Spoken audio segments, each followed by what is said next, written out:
Hello guys, welcome back to my channel. আজকের ভিডিওতে আমি যে টপিকটা নিয়ে ডিসকাশন করব সেটা হচ্ছে গতকালকের টপিকটার একটা কন্টিনিউয়েশন। গতকাল আমি বলেছিলাম যে আপনি কিভাবে ভলিউম জিনিসটাকে দেখবেন বা ভলিউম জিনিসটাকে নিয়ে প্লে করবেন, যখন আপনি সুইং ট্রেডিং করছেন। অ্যাকচুয়ালি আমি যেটা বলতে চেয়েছিলাম গতকালকের ভিডিওয়, যে যখন আপনি কোনো একটা ব্রেকআউটে বিভৎস বড় একটা ভলিউম দেখছেন, তখন আপনার চেক করা উচিত যে ভলিউমটা আসছে কোত্থেকে। Number one, weather it is একটা ডেলিভারি ভলিউম, আর তার সাথে আপনার যে ট্রেডেড ভলিউম, সেই দুটো ভলিউমের বেসিক্যালি ডিফারেন্সটা কোথায় এটা বোঝানোর চেষ্টা করেছিলাম।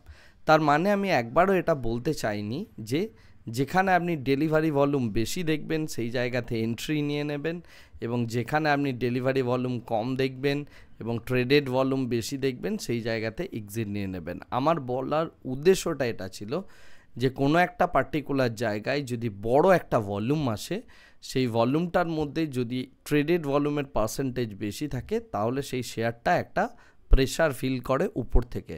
তার মানে এটা নয় যে নিচেতে অর্থাৎ অনেক লো পয়েন্টে আপনি যদি দেখেন কোনো একটা পার্টিকুলার শেয়ারের ডেলিভারি ভলিউম বেশি হচ্ছে বা উপরের দিকে কোথাও একটা ডেলিভারি ভলিউম বেশি হচ্ছে, তার মানে আপনি সেখানে বাই করবেন। আমি বাইয়ের কথা বলিনি, আমি যেটা বলতে চেয়েছিলাম সেটা হচ্ছে কোথায় আপনি এক্সিট করতে পারেন, নাম্বার ওয়ান। নাম্বার টু হচ্ছে আপনি ওই জায়গা থেকে এক্সপেক্ট করতে পারেন যে শেয়ারটা একটা রিভার্সাল নেবে বা নেক্সট 10 দিন 15 দিন 20 দিনের মধ্যে কোনো র্যালি দেখাবে না। এইটা বলাটা ছিল আমার উদ্দেশ্য। এখন যেটা মেইন জিনিস, আপনি সুইং ট্রেডিং বলুন আর ইন্ট্রাডে ট্রেডিংয়ে বলুন, সুইং ট্রেডিংয়ের ক্ষেত্রে যে জিনিসটা হয় বা ইনভেস্টিংয়ের ক্ষেত্রে যে জিনিসটা হয় সেটা হচ্ছে ম্যানুপুলেশন। কী লেভেলের ম্যানুপুলেশন করা হয় আপনি সেই জিনিসগুলো কল্পনাও করতে পারছেন না। এই যে বড় বড় আপনি ইনভেস্টারদের নাম শোনেন, বড় বড় যারা ইন্ডিয়ার তথাকথিত বড় ইনভেস্টার, ইনক্লুডিং রাকেশ ঝুনঝুনওয়ালা, বিজয় কেডিয়া, আপনি রাধাকৃষ্ণ দামানি, যার কথাই বলুন না কেন, মানে যারা একদম কোটি কোটি টাকা বানিয়েছেন, তারা সবাই ম্যানুপুলেশন করে বানিয়েছেন। কিভাবে ম্যানুপুলেশন করা হয় আমি তার একটা উদাহরণ দিচ্ছি। মনে করুন কোনো একটা বড় প্লেয়ার, সে ফর এক্সাম্পল কোনো একজন বড় প্লেয়ার যার কয়েক হাজার কোটি টাকা আছে, বা তৎকালীন সময়ে তার বেশি পয়সা ছিল না, বাট তিনি যখন খেলতে আসতেন কি করতেন, মানে এটা জেনারেলি প্রত্যেকটা বড় প্লেয়ারই করেছেন, করে আজকে বড় হয়েছেন, হয়ে টিভির সামনে বসে আপনাদেরকে ইনভেস্টিংয়ের জ্ঞান দেন। ওকে, বাট যেটা রিয়েল কথা সেটা হচ্ছে প্রোমোটারের সাথে বসে তার আগে ডিসাইড করেন যে আচ্ছা শেয়ারটাকে আমরা উপরে নিয়ে যাব, কিভাবে নেওয়া যাবে, এবং তারা প্রোমোটারের সাথে পুরো মানে শেয়ারটাকে কিছুটা নিচে নামানো হয়, তারা সেই জায়গাতে হোল্ড করে দীর্ঘ সময় ধরে 5%, 10%, 15% তারা হোল্ড করে, তারপরে তারা প্রোমোটারকে বলে এইবার শেয়ারটাকে আমি উপরে নিয়ে যাব। এবং এই জিনিসগুলো করা হয় কিন্তু চার দেওয়ালের ভিতরে, এগুলো আপনারা জানতেও পারবেন না, বুঝতেও পারবেন না। ঘটনাটা কি হয় যে তারপরে তারা 1 লাখ কি 2 লাখ শেয়ার নিয়ে 2 কি 3টে তারা নিজেদের মধ্যে ডেক সেট আপ করে একটা অফিসের মধ্যেই, এবং ওকে শেয়ার বিক্রি করছে, ও তাকে শেয়ার বিক্রি করছে। এইভাবে শেয়ারের মধ্যে ভলিউম ক্রিয়েট করা হয়। ওকে, এবং এই ভলিউমটা এমনভাবে ক্রিয়েট করা হয় যে আপনাকে দেখানো হয় যে এর মধ্যে প্রচণ্ড পরিমাণে ভলিউমের অ্যাক্টিভিটি রয়েছে, প্রচুর হোল্ডিং বাড়ছে, ইত্যাদি ইত্যাদি বিভিন্ন জিনিসপত্র আপনাকে দেখানো হয়। এই জিনিসটা যেমন শো করা হয়, তার সাথে প্রাইসকে ধীরে ধীরে ধীরে ধীরে ম্যানুপুলেট করে করে উপরের দিকে তোলা হয়। একটা টাইম পর গিয়ে যখন দেখা যায় যে শেয়ারটা মোটামুটি ম্যানুপুলেশনের জায়গায় চলে এসছে, এবং প্রচুর রিটেলারকে তখন ইনফরমেশন দেওয়া হয় যে এই পার্টিকুলার শেয়ারটা দেখো এত তলা থেকে এত উপরে চলে এসছে, আরও উপরে যাবে। এরপরে আপনারা অ্যাকচুয়ালি বাইংটা স্টার্ট করেন এবং ম্যাক্সিমাম ব্রেকআউট ট্রেডার ওই জায়গায় বাইং শুরু করেন।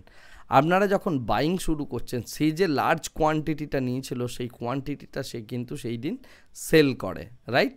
সে যখন সেই জিনিসটা সেল করছে, তার মানে ওখানেও কিন্তু ডেলিভারি ভলিউম বাড়ছে, বিকজ যারা সুইং প্লেয়ার আছে তারা কিন্তু সেই জিনিসটা ডেলিভারি নিচ্ছে, রাইট?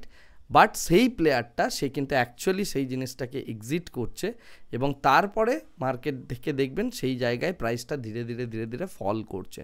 সুতরাং বড় ভলিউম যদি দেখেন, বড় প্রাইস ফ্ল্যাকচুয়েশনস যদি দেখেন, আপনার এইটা ধরে নিতে হবে যে এই জায়গাটা মোটামুটি একটা এন্ড হতে চলেছে। যে র্যালিটা আমি দেখছিলাম সেই র্যালিটার অ্যাটলিস্ট নেক্সট ফিউ ডেজ বা ফিউ মান্থস, তারপরে আবার যদি হ্যান্ড এক্সচেঞ্জ হয়ে যাওয়ার পর আবার যদি নতুন প্লেয়ার আসে বা সেই জায়গায় প্রফিট বুকিংয়ের পর মার্কেট কন্ডিশন চেঞ্জ হয়, আবার যদি নতুন অপারেটর আসে, তখন সেই জিনিসটাকে আবার র্যালি করানো হয়। এই জিনিসগুলো আপনারা একটু বোঝার চেষ্টা করুন। এইগুলো যদি না বোঝেন, আপনি ভলিউমের ওপর কনসেপ্টগুলো রাইটলি নিতে পারবেন না, রাইট? অর্থাৎ বলার উদ্দেশ্য হচ্ছে এটা যে উপরের দিকে কোনো একটা জায়গায় আপনি যদি দেখেন বিগ ভলিউম ক্রিয়েট হয়েছে ইভেন্ট ডেলিভারিতে, তার মানে সেই স্টকটা বাড়বে সেটাও কিন্তু নয়, সেটা হ্যান্ড এক্সচেঞ্জও হতে পারে। অর্থাৎ একজন স্ট্রং হ্যান্ডের কাছ থেকে উইক হ্যান্ডের কাছে ধীরে ধীরে সেই জিনিসটাকে ট্রান্সফার করা হয়েছে। এবং এই যে ট্রান্সফার অফ শেয়ারটা হচ্ছে, এই জিনিসটাকে রিটেলারদের মধ্যে করা হয় যাতে করে রিটেলাররা ওই জায়গায় বড় ব্রেকআউট দেখতে পায়, বড় প্রাইস ফ্ল্যাকচুয়েশনস দেখতে পায়, বড় ভলিউম দেখতে পায় ইত্যাদি সমস্ত জিনিসগুলো। But these are basically the trapping area. তো আমি এই অ্যাডভান্স সুইং ট্রেডিংয়ের এই প্লেলিস্টের মধ্যে আপনাদেরকে এই ট্র্যাপিং এরিয়াগুলোকে ফার্স্টে বোঝানোর চেষ্টা করছি।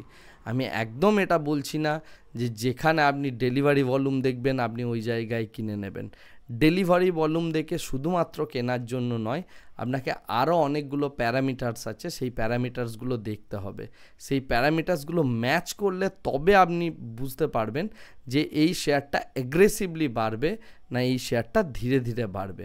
সেই জিনিসগুলো নিয়ে আমি আগামীকাল আরও ডিসকাশন করব। আজকের ভিডিওটা আমি এখানেই শেষ করছি। Thank you very much, bye bye, tata.